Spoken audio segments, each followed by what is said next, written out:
ఓం నమ. ప్రేక్షక మహాశయులకు నమస్కారం. చెన్నకేశవులు గారు భగవద్గీతలో 10వ అధ్యాయం 3వ శ్లోకం గురించి వివరణ అడిగారు.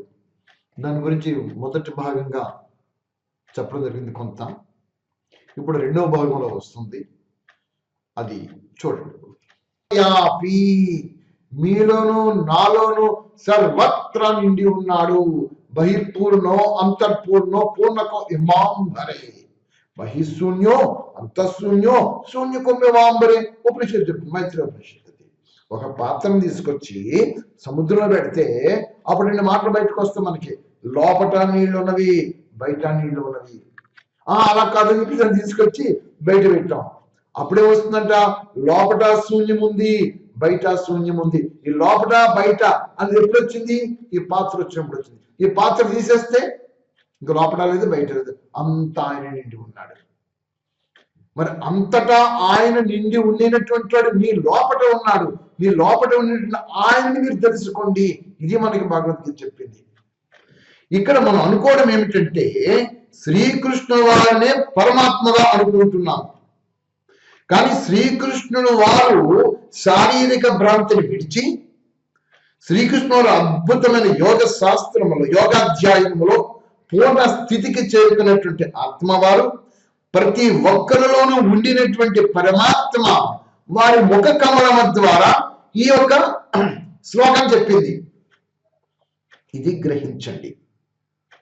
యోగ మార్గంలో ప్రాణ ప్రవాహ శక్తి ఆధార స్వాదిష్ట మణిపూరక అనాహత విశుద్ధ ఆజ్ఞ సహస్ర చక్రాన్ని భేదించుకొని వస్తే ఆత్మ ఎన్లైట్ అయిపోయినప్పుడు సహస్రారం ఓపెన్ అవుతుంది.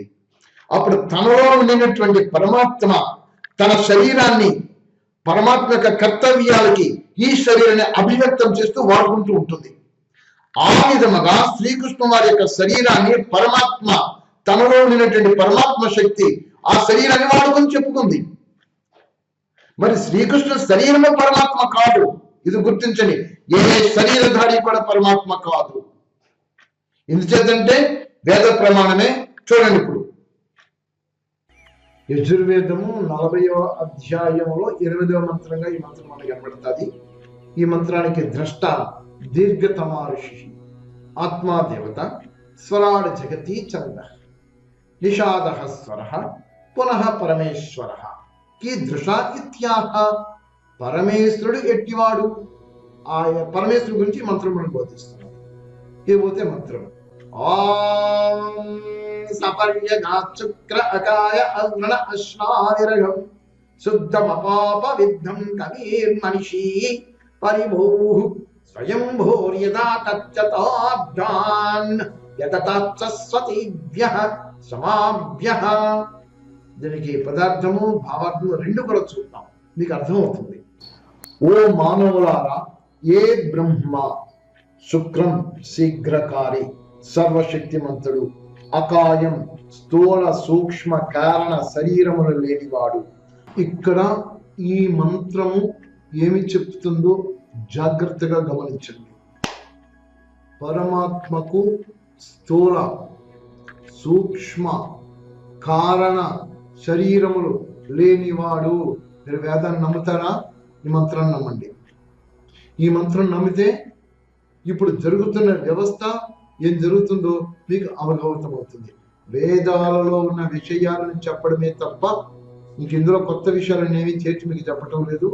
గమనించండి, అర్థం చేసుకోండి, సత్యాన్ని గ్రహించండి, సత్య మార్గంలో నడవండి. అందరికీ వేదాల ప్రమాణం. వేదము ఈశ్వరీయము మనకందరూ చెప్తున్నారు. మరి వేదంలో చెప్పిన మనం యాక్సెప్ట్ చేస్తామా, చెయ్యమా? అది మీ ఇష్టం, మీ అభిమతం. నేను మిమ్మల్ని విమర్శించటం లేదు, వ్యతిరేకించటం లేదు. నేను వేదాన్ని విశ్వసించాను, వేదాన్ని నమ్మాను, వేదంలో ఉన్న విషయాలు మీకు తిరిగి తెలియజేస్తున్నా. అంతే నా ఈ పాత్ర. అంతమించి ఇందులో నాకు పాత్ర ఏమీ లేదు. నన్ను ఏమని అనుకోవద్దు మీరు నా గురించి. సరే, ఇప్పుడు వినండి.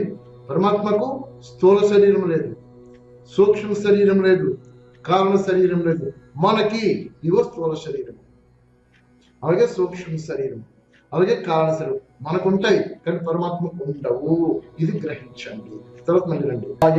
స్థూల సూక్ష్మ కారణ శరీరములు లేనివాడు అవ్రణం ఛిద్రరహితుడు మరియు ఛేదించ సాధ్యము కానివాడు. అశ్నావిరం నాడీ మున్నగు వానితో కూడా సంబంధ రూప బంధనములు లేనివాడు. శుద్ధం అవిద్య మున్నగు దోషములు లేని కారణమున సదా పవిత్రుడు మరియు అపాపవిద్ధం పాపయుక్తుడు గాని పాపాకారి గాని పాపములందు ఎప్పుడునూ ప్రీతి గలవాడు గాని కాజాలడు. పరి అగాత్ సర్వ దిశల నుండి వ్యాప్తుడు అయి ఉన్నాడు. కలిహి సర్వత్ర సర్వజ్ఞుడు మనీషి సకల ప్రాణుల మనోవృత్తుల ఎరుగువాడు. పరిభూహు దుష్టులకు పాపాత్మలను తిరస్కరించువాడు. స్వయంభూహు అనాది స్వరూపుడు అనగా అతడు సంయోగముచే ఉత్పత్తి వియోగముచే నాశము లేనివాడు. మాతాపిదాదుల గర్భవాసము జన్మము వృద్ధి మరణములు మున్నగునవి లేనివాడు. మళ్ళొకసారి మీకోసం వినిపిస్తాను. అతడు సంయోగముచే ఉత్పత్తి వియోగముచే నాశము లేనివాడు. మాతాపితాదులు గర్భవాసము జన్మము వృద్ధి మరణములు మున్నగు వాని లేనివాడు. అట్టి పరమాత్మ శాశ్వతీభ్య సనాతన అనాది స్వరూపులు తమ తమ స్వరూపములచే ఉత్పత్తి వినాశ రహితులకు సమాభ్య ప్రజల కొరకు యథాతథ్యతః యథార్థ భావముతో అర్థాన్ వేదముల ద్వారా సమస్త పదార్థములను వ్యదతాత్ విశేషముగా సృష్టించను. సహ అట్టి పరమేశ్వరుడే మీ అందరకు ఉపాసింపదగిన వాడు అయి ఉన్నాడని తెలుసుకున్నారు. భావార్థం. ఓ మానవులారా, ఎవడు అనంతుడు శక్తిశాలి అజన్ముడు నిరంతరము సదా ముక్తుడు న్యాయకారి నిర్మలుడు సర్వజ్ఞుడు సర్వసాక్షి నియంత అనాది స్వరూపుడకు పరబ్రహ్మ కల్ప ఆరంభమున జీవులకు తాను చెప్పినట్టి వేదముల ద్వారా శబ్దములు అర్థములు మరియు వారి సంబంధములను తెలుసుకొనినట్లు ఉపదేశములు ఇచ్చువాడు. అట్లు ఇయ్యకున్నచో ఎవరినో విద్వాంసులు కాకపోయేవారు మరియు ధర్మార్థ కామ మోక్షముల ఫలమును బోధించుటకు సముద్రము కాకుండేవారు. కావుననే అందరూ ఆ పరమాత్మనే సదా ఉపాసించవలయును. చూసారు కదా, మరి వేద ప్రమాణాలతో వేదం ఏమి చెప్పింది? సపర్య గాచక్ర అకాయ అవ్రణ అస్నావేగం శుద్ధం అపాప విద్ధం అని వేద ప్రమాణం చెప్తుంది కదా మనకి.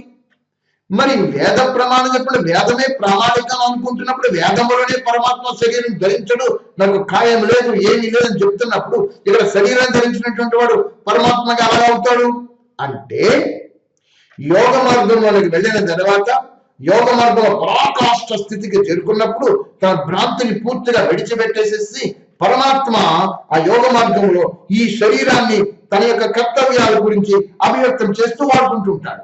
అది జరిగింది శ్రీకృష్ణుని వారిలో. అంతేగాని శ్రీకృష్ణుని వారు పరమాత్మ కాదు, గుర్తుపెట్టుకోండి.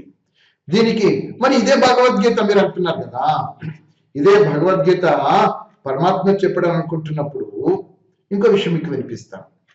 మనకి భారతంలోను అశ్వమేధ పర్వంలో ఒక విషయం కనబడుతుంది. ఇది కొంచెం గమనించండి, మీకు చదివి వినిపిస్తాను చూడండి.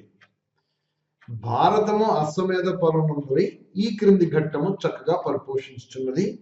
భారత యుద్ధము సమాప్తమైన వెనుక యుధిష్ఠిరుడు చక్కగా రాజ్య పాలన చేయుచుండ సర్వజనులు శాంతి సౌభాగ్యములు అనుభవించుచుండ కొంతకాలమునకు శ్రీకృష్ణమూర్తి ద్వారకకు పయనమైపోవను ఉద్దేశించుచుండగా అత్తరి ఒకనాడు అర్జునుడు శ్రీకృష్ణుని సమీపించి ఇట్లు ప్రశ్నించను, మహాత్మా, అలనాడు రణరంగమున తాము నా ఎడల కరుణతో ఉపదేశించిన దివ్య జ్ఞానమును అంటే భగవద్గీత ఇప్పుడు కారణాంతరములచే మరిచిపోతుంది.